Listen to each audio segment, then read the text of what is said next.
मंडळी, नुकत्याच घडलेल्या स्वारगेट अत्याचार प्रकरणाचा आरोपी दत्ता गाडेला अटक करून न्यायालयात हजर करण्यात आल्यानंतर न्यायालयाने त्याला 12 मार्च पर्यंत पोलीस कोठडी सुनावली। सध्या त्या प्रकरणी रोज नवनवीन अपडेट्स मिळत आहेत। आरोपी एकदम सराईत असून गुन्हा केल्यानंतर कसं वाचायचं हे त्याला चांगलंच माहिती आहे। तर आता तरुणीची ही बाजू हळूहळू माध्यमांसमोर येते। या घटनेनंतर साधारण अशा गुन्ह्यांवरती नजर टाकली तेव्हा पुणे शहरात चालू वर्षात पहिल्या 1.25 महिन्यात विनयभंगाच्या 125 घटना घडल्या असून अत्याचाराचे 56 गुन्हे नोंदवण्यात आल्याची माहिती समोर आली। या घटनांतील अनेक आरोपी हे पीडितेच्या ओळखीचे किंवा नात्यातीलच असल्याचं पोलिसांच्या माहितीवरून स्पष्ट झालेलं आहे। मंडळी, 2023 मध्ये विनयभंगाचे 738 आणि अत्याचाराचे 410 गुन्हे, तर 2024 मध्ये विनयभंगाचे 866 आणि अत्याचाराचे 505 गुन्हे दाखल झाले होते। या आकडेवारीवरून सरासरी प्रत्येक दिवशी एक आणि एकापेक्षा जास्त अत्याचाराच्या घटना घडल्याचं दिसतंय। एकंदरीत ही आकडेवारी धक्कादायक आहे। दरम्यान आपल्या देशात या गुन्ह्याची कडक शिक्षा नाही म्हणून गुन्हेगारांची कृत्य करण्याची हिंमत होते असं म्हटलं जाते। दरम्यान आता अनेक जण शिवाजी महाराजांच्या काळातील शिक्षेचा उल्लेख करून रान पेटवून देत आहेत। आता या गुन्ह्याबद्दल भारतात आणि इतर देशात नेमक्या काय काय शिक्षा दिल्या जातात त्याचाच आढावा घेऊयात। नमस्कार, मी काजल आणि तुम्ही पाहता विशेष। मंडळी, महिला मुलींवर होणारे अत्याचार हे वेगवेगळ्या देशात कमी अधिक प्रमाणात दिसून येतात। काही ठिकाणी विशिष्ट कायद्यानुसार तर काही राष्ट्रांमध्ये धार्मिक रीतिरिवाजानुसार तिथे शिक्षा दिली जाते। आपल्या पुराणात अशा गुन्ह्यासाठी गरम तेलात तळण्याची शिक्षा होती असं म्हटलं जातं। तर आपल्या छत्रपती शिवाजी महाराजांच्या काळात स्वराज्यातला माणूस असो किंवा निदान शत्रूच्या गोटातला त्याने असा मुलीबाळींवर अत्याचार केला तर त्याचा चौरंग केला जायचा, म्हणजे त्याचे हातपाय कलम केले जायचे। त्यामुळे लोकांमध्ये एक विशिष्ट प्रकारचा धाक होता। आयाबायांची अब्रू लुटण्याआधी लोक 10 वेळा विचार करायचे। पण हल्ली तो महाराष्ट्र इथं राहिला नाही। असो, इस्लामिक देश म्हणजेच Afghanistan, Saudi Arabia, Iran, Iraq, Sudan आणि यमन सारख्या देशात या गुन्ह्यासाठी शरिया कायद्यानुसार शिक्षा दिली जाते। सौदी अरेबियात अत्याचार करणाऱ्यांचा शिरच्छेद केला जातो। दरम्यान अत्याचार करणाऱ्याला शिरच्छेद करण्यापूर्वी भूल दिली जाते आणि त्यानंतर त्याचा शिरच्छेद केला जातो। पुढे अफगाणिस्तानात जरी शिरच्छेद केला जात नसला तरी इथली शिक्षा कमी कठोर नाही। या मुस्लिम देशात अत्याचार करणाऱ्यांच्या डोक्यात गोळी झाडली जाते किंवा फाशी दिली जाते। निकाल जाहीर झाल्यापासून 4 दिवसांच्या आत ही कारवाई केली जाते। त्याचबरोबर इराणमध्ये यासाठी अत्याचार करणाऱ्यांना फाशीची शिक्षा देण्याचा नियम आहे।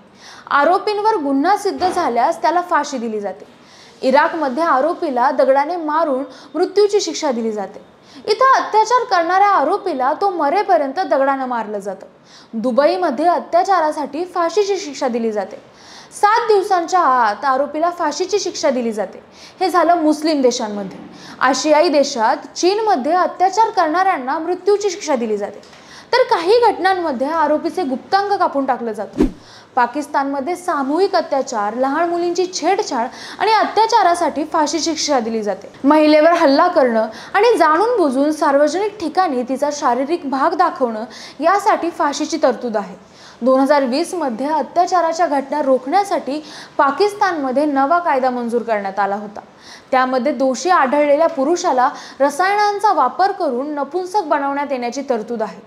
शिवाय इजिप्तमध्ये आरोपीला सर्वांसमोर फाशी दिली जाते, जेणेकरून इतर कुणी हे कृत्य करणार नाही। त्यासाठी सर्वांसमोर शिक्षा दिली जाते। पुढचा देश आहे फ्रान्स। फ्रान्समध्ये अत्याचार करणाऱ्या आरोपीला 15 वर्षाची शिक्षा दिली जाते।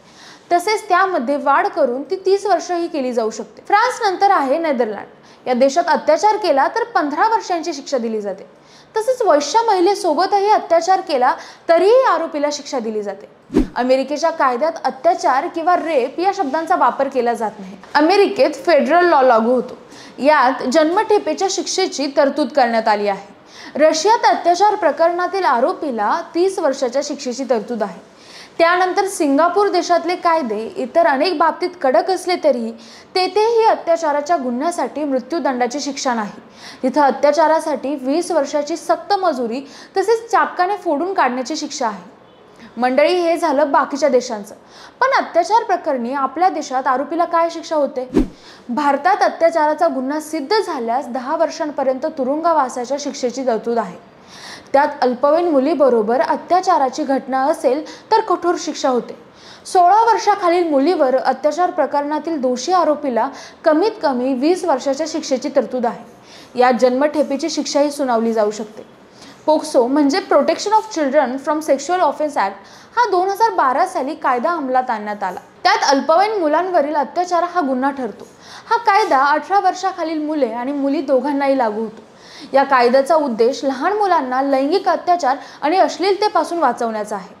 पोक्सो अंतर्गत दोषी आढळणाऱ्या आरोपीला कठोर शिक्षा करण्याची तरतूद आहे। कमीत कमी 10 वर्ष आणि जास्तीत जास्त जन्मठेपेची शिक्षा सुनावली जाते। महाराष्ट्रात शक्ती कायद्याच्या अंमलबजावणीसाठी हालचाली सुरू करण्यात आल्या होत्या। त्यातले कायदे कडक आहेत, पण कायदेतज्ञांच्या मते देशात शक्ती नावाने कायदा केला जाऊ शकत नाही। पण तुम्हाला काय वाटतं? अत्याचार करणाऱ्यांना नेमकी कोणती शिक्षा असायला हवी? तुमची मतं कमेंट करून नक्की सांगा। जर हा व्हिडिओ आवडला असेल तर लाईक आणि शेअर करा आणि सोबतच आपल्या विशेष भारी या YouTube चॅनलला सबस्क्राईब करायला विसरू नका। धन्यवाद।